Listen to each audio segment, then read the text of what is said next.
नमस्कार भाविक भक्तांनो, परत आपलं या आकाशी झेप घेरे पाखरा कार्यक्रमामध्ये सहर्ष स्वागत आहे. तर चला आपण आजचा अभंग पाहूया. आलिंगन घडे मोक्ष सायुज्यता जोडे, ऐसा संताचा महिमा जाली बोलायाची सीमा. तीर्थ पर्व काळ अवर्षी पायांपे सकळ, तुका म्हणे देवा त्यांची केली पावे सेवा. खूप छान प्रकारे आजचा आपला हा अभंग आहे आणि या अभंगावर 4 लाईन आहेत. संतांचा स्पर्श जणू मुक्तींचं द्वार, संतांचा स्पर्श जणू मुक्तींचं द्वार, त्यांच्या चरणी वंदन साकार.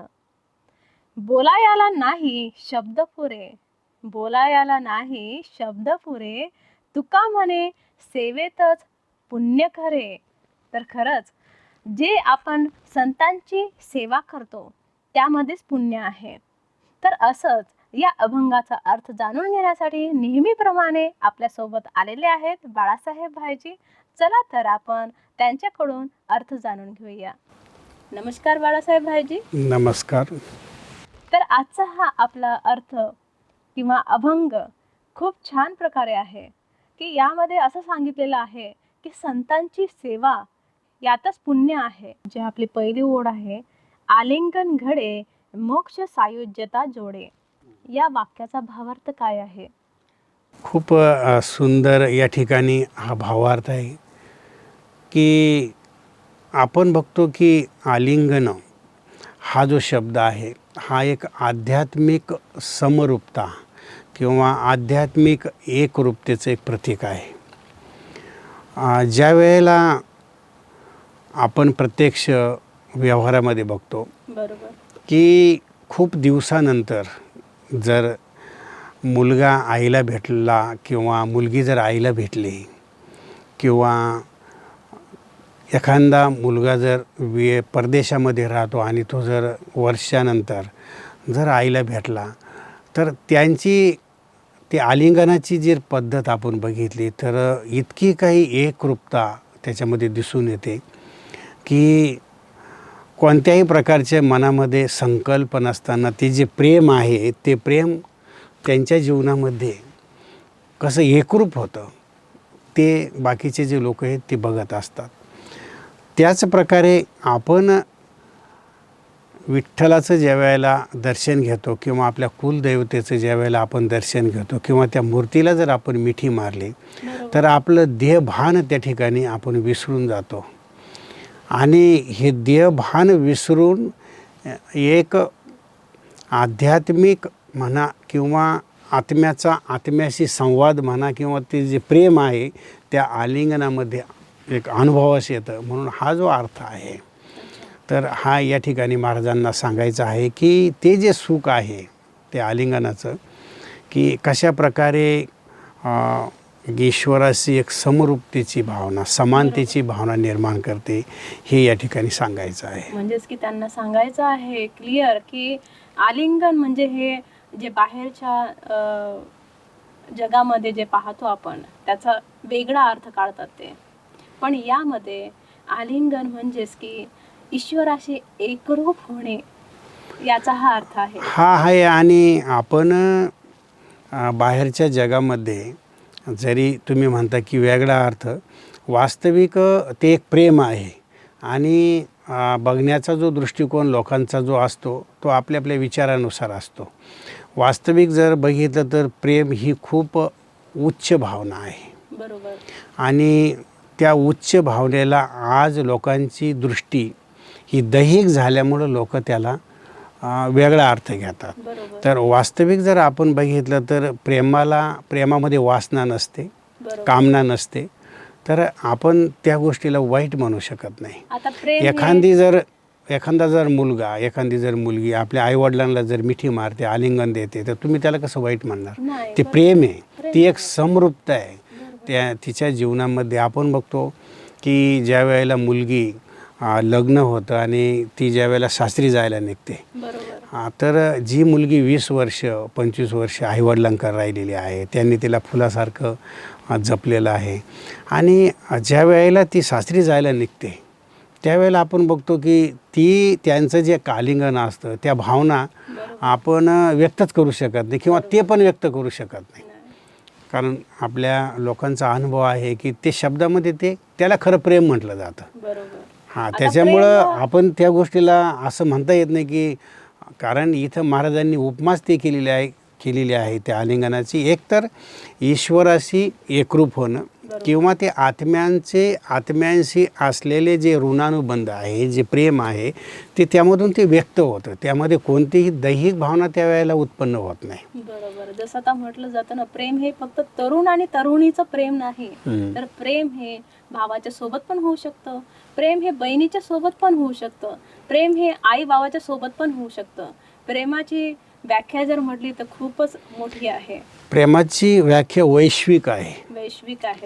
गॉड इज लव जे म्हटलेलं आहे, काही धर्मांमध्ये लव इज गॉड म्हटलेलं आहे. बरोबर आहे की इतकी मोठी व्यापकता आहे. लोकांचं देशावर प्रेम आहे, प्राण्यावर प्रेम आहे, प्रकृतीवर प्रेम आहे. प्रेम हा शब्द व्यापक आहे. याला लोकांनी जे हे बांधलेलं आहे, हे आपल्या दृष्टीनुसार जसे विचार आहे, जशी दृष्टी तशी त्यांना सृष्टी दिसते. त्याच्यामुळं आपण ह्या आध्यात्मिक जगतमध्ये प्रेमाचा जो अर्थ आहे हा व्यापक घेतोय. हा या ठिकाणी या अभंगामधून आपल्याला सांगायचं आहे. खूप छान प्रकारे सांगितलं तुम्ही याचा अर्थ. आता दुसरी आपली ओढ आहे की जैसा संताचा महिमा जाली बोलायची सीमा. तर यात काय बरं भावार्थ लपलेला आहे?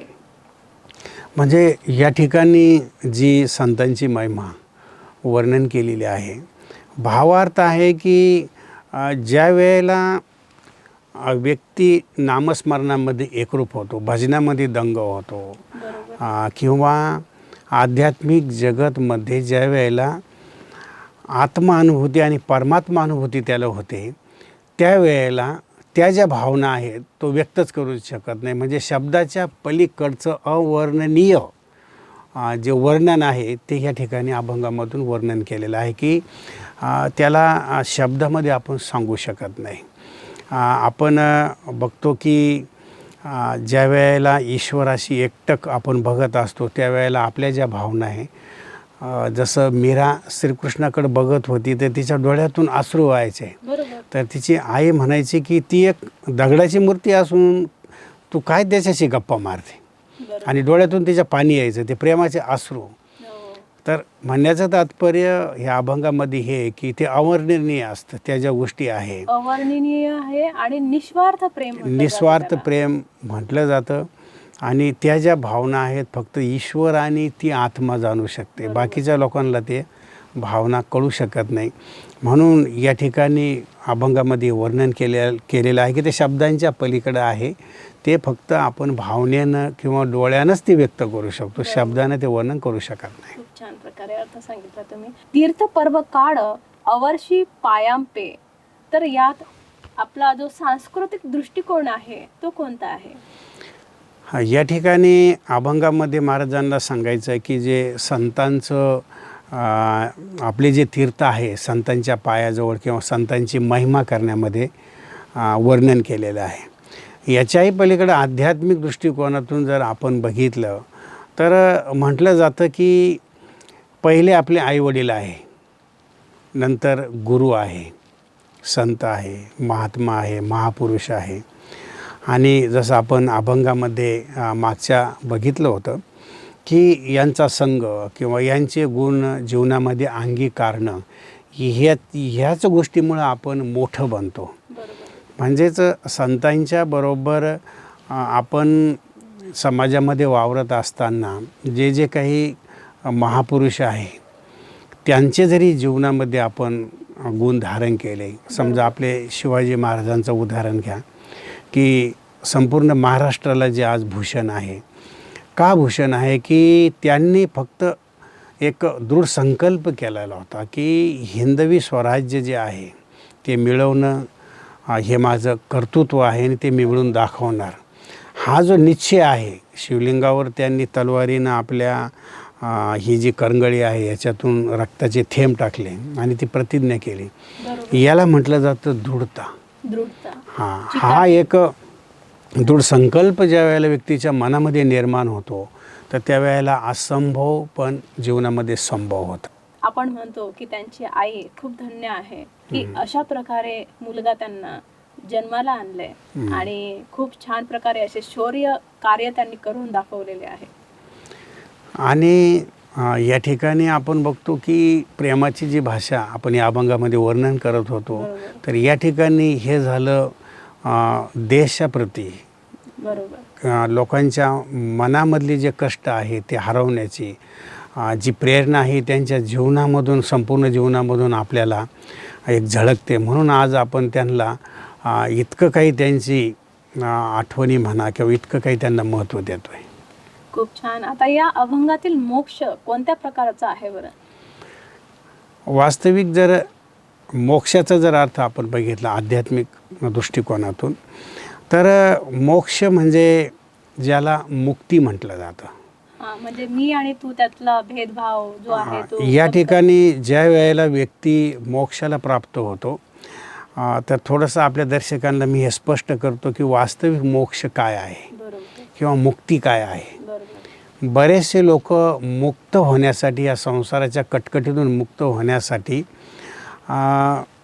पुन्हा या जन्म मरणाच्या फेऱ्यामध्ये यायलाच नको म्हणून खूप कठीण तपस्या करतात मोक्षप्राप्तीसाठी.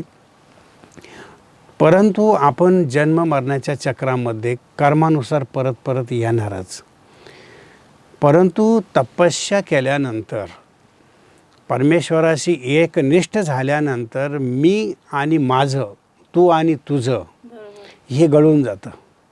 आणि जोपर्यंत मी आणि माझं हे गळत नाही किंवा याची समाप्ती होत नाही, मी म्हणजे देह आणि माझं म्हणजे देहाशी संबंधित जो हा पसारा आहे याला जोपर्यंत आपण विसरत नाही तोपर्यंत मोक्ष आपल्याला मिळू शकत नाही.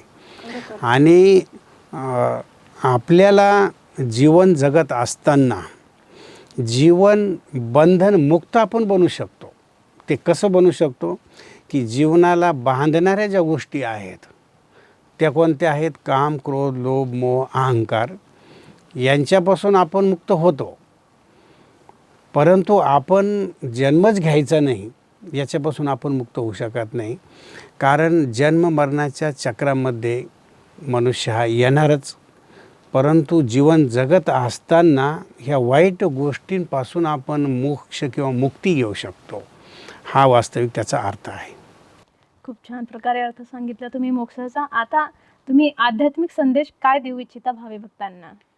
तर आध्यात्मिक संदेश आपण ह्या अभंगामधून की खरोखर आध्यात्मिक रूपामध्ये आलिंगनाचं काय महत्त्व आहे, ईश्वराशी एकनिष्ठपणा, एक समर्पणताची भावना, त्याच्याबद्दल असणारं जे प्रेम आहे किंवा जीवनामध्ये आपण संतांची जी एक भूमिका म्हणतो ह्या समाजासाठी, समाजाला सुधारवण्यासाठी जे तळागाळाचे जे लोक आहेत, ज्या रूढी परंपरा आहे, अंधश्रद्धा आहे, त्याच्याशी जे जखडलेले आहे त्यांच्यातून बाहेर काढण्यासाठी संतांनी जे एक महान कार्य केलेलं आहे त्याच्याशी आपण संगत करून आपलं जीवन आपण श्रेष्ठ बनवू शकतो. आणि आपल्या जीवनामध्ये आपल्याला पुढं जाण्यासाठी मोक्ष किंवा ज्याला आपण मुक्ती म्हणतो ती मिळवण्यासाठी वाईट ज्या गोष्टी आहेत त्यांच्यापासून आपण मुक्त होऊ शकतो. आणि चांगल्या गोष्टी जीवनामध्ये अंगीकारल्यानंतर जीवनाला श्रेष्ठ दिशा देऊ शकतो. आणि संतांसारखं किंवा महापुरुषांसारखं जीवन आपण ह्याच देहामध्ये राहून अनुभव करू शकतो. म्हणजेच त्याला मोक्ष किंवा मुक्ती असं म्हटलं जातं. हा एक आध्यात्मिक संदेश आपण आपल्या दर्शकांना देत आहोत. खूप छान प्रकारे तुम्ही आध्यात्मिक संदेश आपल्या भाविक भक्तांना दिलेला आहे आणि त्यांना सुद्धा हा जो अर्थ तुम्ही सांगतायत अभंगाचा तो आवडला असणार अशी मी आशा करते. तर तुम्ही इथे आलात आणि आपला वेळात वेळ काढून छान प्रकारे त्याचा अर्थ सांगितला त्याबद्दल धन्यवाद. आपका भी बहुत बहुत धन्यवाद. तर भाविक भक्तांनो, आज आपण पाहिलेलं आहे की आलिंगनचं काय महत्त्व आहे मोक्षाचं काय महत्त्व आहे आणि प्रेमाचं सुद्धा काय महत्त्व आहे, की ईश्वरासोबत आपण एकरूप होऊन जाणे यालाच खरं आलिंगन म्हटलं जातं. आणि प्रेम करणं हे काही गलत नाही आहे. प्रेम करणं म्हणजेच की जसं आपण ईश्वरावर प्रेम करतो, आपल्या आईबाबांवर प्रेम करतो, आपल्या भावांवरती किंवा बहिणीवरती प्रेम करतो, ते निस्वार्थ प्रेम असतं. तसंच जर तुम्ही प्रेम आपल्या ईश्वरावर केलं तर सहजच तुम्हाला ईश्वर प्राप्ती होईल. तर भेटूया परत आपण पुढच्या एपिसोडमध्ये. तोपर्यंत धन्यवाद.